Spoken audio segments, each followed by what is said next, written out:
Attamooltan oduun galgala kanaaf qabnu kunoo. Kanneen kumaan lakkaa'aman du'anii miliyoona 2 kanneen ta'an qe'eerraa buqqa'anii akkasumas gareen finciltootaa gara magaalaa Finfinneetti sossa'aa jiru sodaa jedhuun ennaa jiloonni walitti bu'iinsa waggaa tokkoof ture dhaabsisuuf tattaafataa jiranitti walwaraansi Itiyoophiyaa keessaa kasabatiinsa naannoo laaffataa ta'e gaanfa Afrikaa balaarra buusee yaaddoo jedhullee dhaqqabsiisee jira. Ministiriin dhimma alaa Yuunaayitid Isteetsi Antoonii Bilinkan yaaddoo qaamota hedduu ta'e kana irra deebi'uudhaan waliigalteerra ga'uu dhabuun jeequmsi Itiyoophiyaa keessaa gara biyyootii kabirootti darbuu mala yaaddoo jedhu qabaachuu isaanii ibsanii jiran. Sun immoo jedhan ka torban kana rakkoo baqattummaa sababaa wal waraansaan rakkataa jirtu Keeniyaa daawwatuuf jiran Bilinkan uummata Itiyoophiyaa akkasumas biyyoota naannoof balaadha jedhaniiru. Lammiiwwan Itiyoophiyaa kurna kumaan lakkaa'aman duruu gara Sudaanitti baqatanii jiran kun immoo hariiroo biyyoota lamaanii duruu laaffate hammeesse. Hariiroon biyyoota lamaanii baatii hagayyaa keessa ennaa kaartuum ambaasaaddara ishee Itiyoophiyaa erga mootummaan Abiyyi walitti bu'iinsa sana furuuf yaada dhiyaate fudhatuu dhabee booda biyyatti deebistee jirti. Hariiroo Itiyoophiyaan Keeniyaa waliin qabdu aadaadhumaan gaarii ta'us sodaa baqattoonni gamasitti yaa'uu malu jedhu Naayiroobii yaaddessee jira. Keeniyaan baatii kana daangaa ishee Itiyoophiyaa waliin jiru irratti naga eegumsa cimsitee jirti. Jiraattonnis koolugaltoonni hin galmeeffamne yoo argaman akka gabaasan itti himamee jira. Keeniyaan gama kaabaa mooraa baqattootaa 2 ka baqattoonni 400 keessa jiraatan keessummeessa. Pireezidaantii Uhuru Keeniyaataa tattaaffii jaarsummaa naannoo keessatti itti dhiyeenyaan kan hirmaatan yoo ta'u dilbata kaleessaa akka tasaa Itiyoophiyaa daawwatanii wal waraansi deemaa jiru rakkoo biyya keessaa hamaadha jechuudhaan kanneen hidhatan akka hiikkatan gaafataniiru. Kanammoo eenyuyyuu isaaniif gochuu hin danda'u jidduu seeninsiif waamichi inni kamiyyuu isaan rakkoo kana dhaabsisuuf fedhii siyaasaa qabaatan malee hin gargaaru jedhan Keeniyaattaan jalqaba baatii kanaa ibsa kennaniin. Haa ta'u malee jaarmoliin naga eegumsaa biyyatti akka to'atan innaa gumii nageenya biyyoolessaa torbee darbe geggeeffame waajjira isaaniirraa ibsa kennanii jiran. Itti gaafatamaan dhimmootii gargaarsa namoomaa akka tokkummaa mootummoota Maartin Griffith har'a Itiyoophiyaadhaaf kan oolu gargaarsa namoomaa lubbuu oolchuu akkasumas siiviilotaaf deeggarsa gochuuf kan oolu gargaarsa doolaara miliyoona 25 ramadanii jiran. Biyyattii keessa kan maadheffate gareen gargaarsa namoomaas doolaara miliyoona 15 ramaduusaa ifa ka taasise yoo ta'u walumaa gala deeggarsa Itiyoophiyaaf taasifame doolaara miliyoona 40 ga'ee jira. Maallaqi deeggarsaa walitti qabamuun kenname kun naannoo kaaba Itiyoophiyaa bakka walitti bu'iinsaan miidhameef akkasumas hongee Itiyoophiyaa gama kibbaa keessaaf oola. Uummanni biyyattii gama kaabaa kanneen miliyoonaan lakkaa'aman rakkoo namoomaa hamaan rakkataa waan jiraniif balaa hamaa keessa bu'uu isaanii ka dubbatan Maartin Griffith dhiyeenya Itiyoophiyaa daawwatanii deebi'an guutuu biyyattii keessaa fedhiin gargaarsaa dabalaa adeemee jedhaniiru.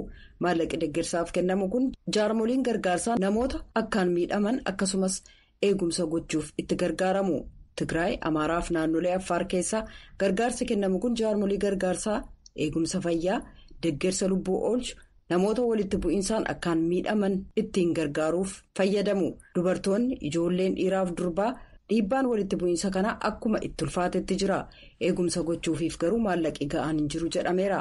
Naannolee Somaalee fi Oromiyaa kan hongeen dhahamaniif gargaarsi maallaqaatti dabalaa kun dursanii deebii kennuu akkasumas tarkaanfii rakkoo jiru tilmaamanii furuutiif oola.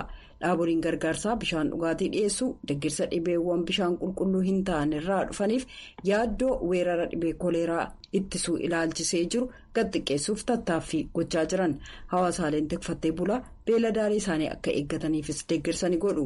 Deeggarsi maallaqaa haaraan kan deebii yeroo hatattamaa waggaa kanaa deeggarsa Itiyoophiyaaf kenname doolaara miliyoona 65 ga'ee jira. Haa ta'u malee fedhii gargaarsa namoomaa guutuu biyyattii guutuudhaaf hanqinni maallaqaa doolaara biliyoona 1.3 ka jiru yoo ta'u kunis deebii naannoo Tigraay keessaaf kan oolu doolaara miliyoona 300 fi miliyoona 50 dabalata.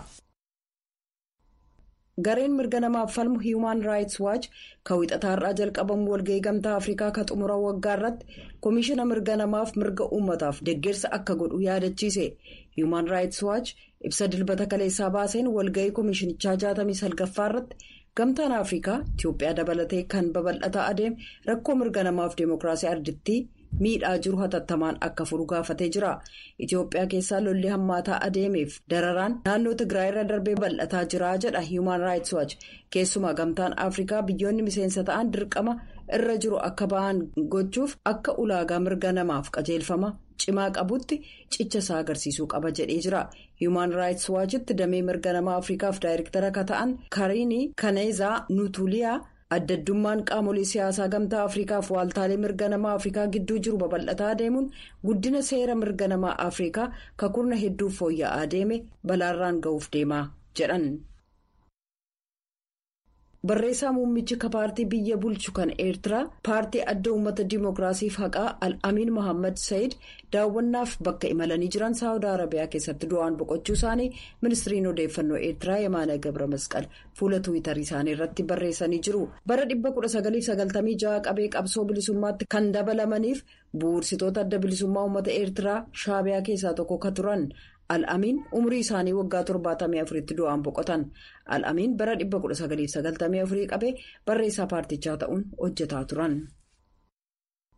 Kurna tokko booda ilmi hoogganaa Liibiyaa duraanii kan Mohaammed Gaadaafi erga abbaan isaanii aangoorraa fonqolchamanii qabee waggootaaf jeeqama ture tasgabbeessuu gargaara jedhamee karoorfame filannoo pirezidaantummaa baatii muddee keessaa geggeeffamuuf kaadhimamaa ta'anii galmaa'uu dilbata kaleessaa yeroo jalqabaaf achi ba'anii jiran.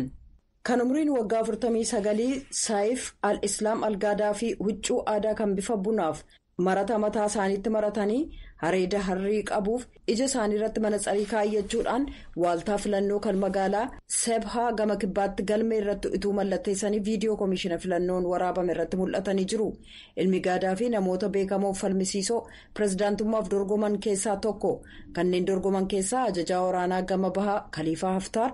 Muummicha ministeeraa Abdul Hamidiif afaan yaa'ii mana maree Agwiilaa Saalee keessatti argamu. Bulchiinsi bara Gaadaafi ammayyuu lammiiwwan Liibiyaa hedduu biratti bulchiinsa hamaa ta'e kan yaadatamu yoo ta'u, Saayif Al-Islaamiif aangawoonni bulchiinsa duraanii keessa turan aangoorraa erga bu'anii yeroo dheeraa waan lakkoofsiseef deeggarsa guddaa argachuun ulfaataa itti ta'uu danda'a. Fedhii isaanii pirezidaantummaa kan walxaxaa taasisu Al-Islaam bara 2015 keessa mana murtii Tiripooliin bakka hin jirretti matamanii Zintaan irraa karaa viidiyoo dhiyaatanii turan. Sanaanis manni murtichaa yakka waraanaa mormii bara 2011 lubbuu namaa galaafate dabalate murtii du'aa irratti dabarsee jira.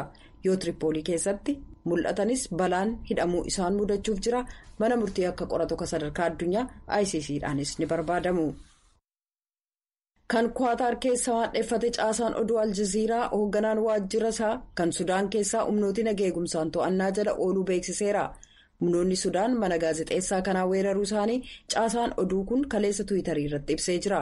Aljaziiraan kana irratti ibsan kennine aangawoonni Sudaan yaada akka kennaniif battala arguun danda'amne. Kun kan dhaga'ame humnoonni nageegumsaa hiriirtota mormii kanneen waraanaan morman bittimsuuf rasaasaaf gaazii imimmaansu fayyadamanii guyyaa tokko booda.